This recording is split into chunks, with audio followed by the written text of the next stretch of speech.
Good morning, students. I hope you all are healed and hearty.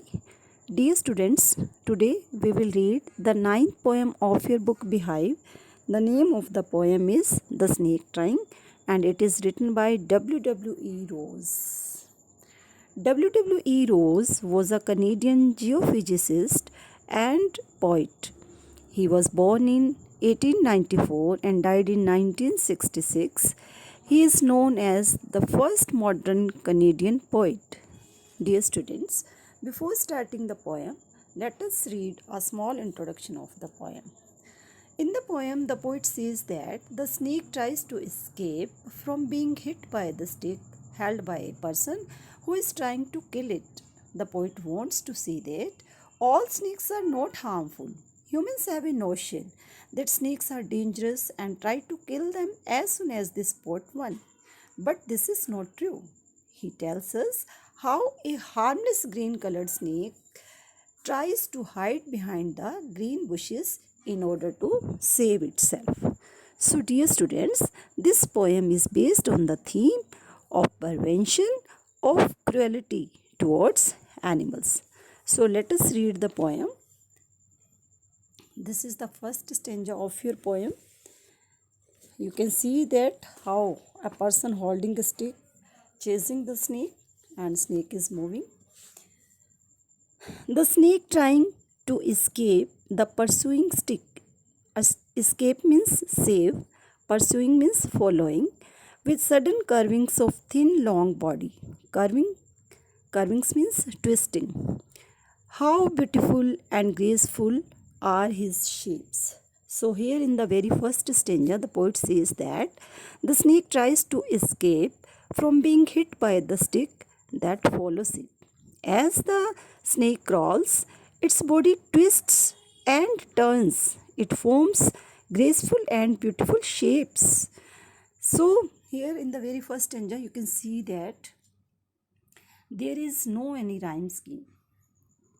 No word is rhyming with each other, so there is no rhyme scheme. And when there is no rhyme scheme, then it means that the poem is written in free verse. We say that the poem is written in free verse.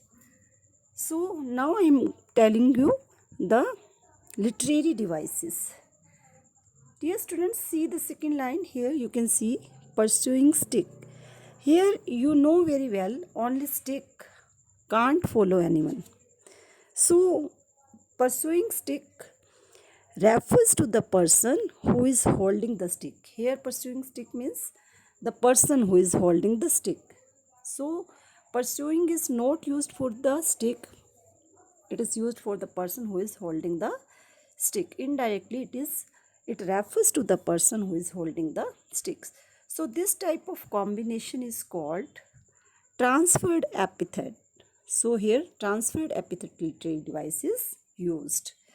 You can see that pursuing word is not for stick, it is for the person who is holding the stick. So here transferred epithet literary device is used. Here you can see that his is used for the snake. So personification literary device is also used.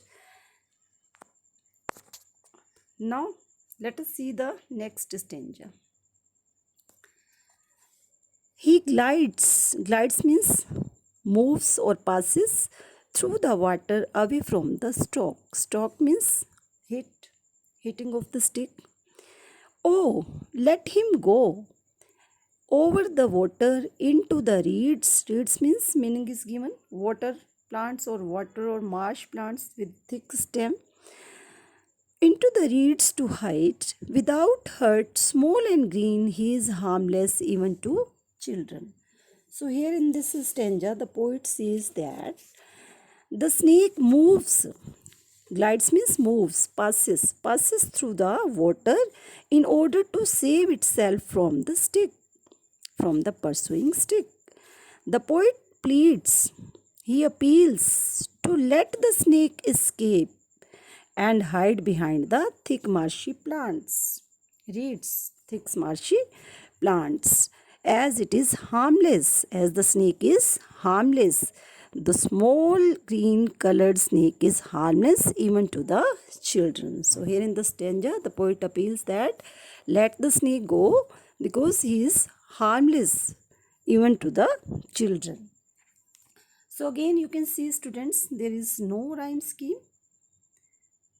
Poem is written in free verse, no rhyme scheme. And when we see that he is used for the snake, so personification literary device is here. And the next literary device which is used here is, you can see that he, harmless. So here H consonant sound is repeated. So you know very well the repetition of consonant sound in two or more than two closely placed words, it is called alliteration. So alliteration literary device is used here. So let us read the next stanza.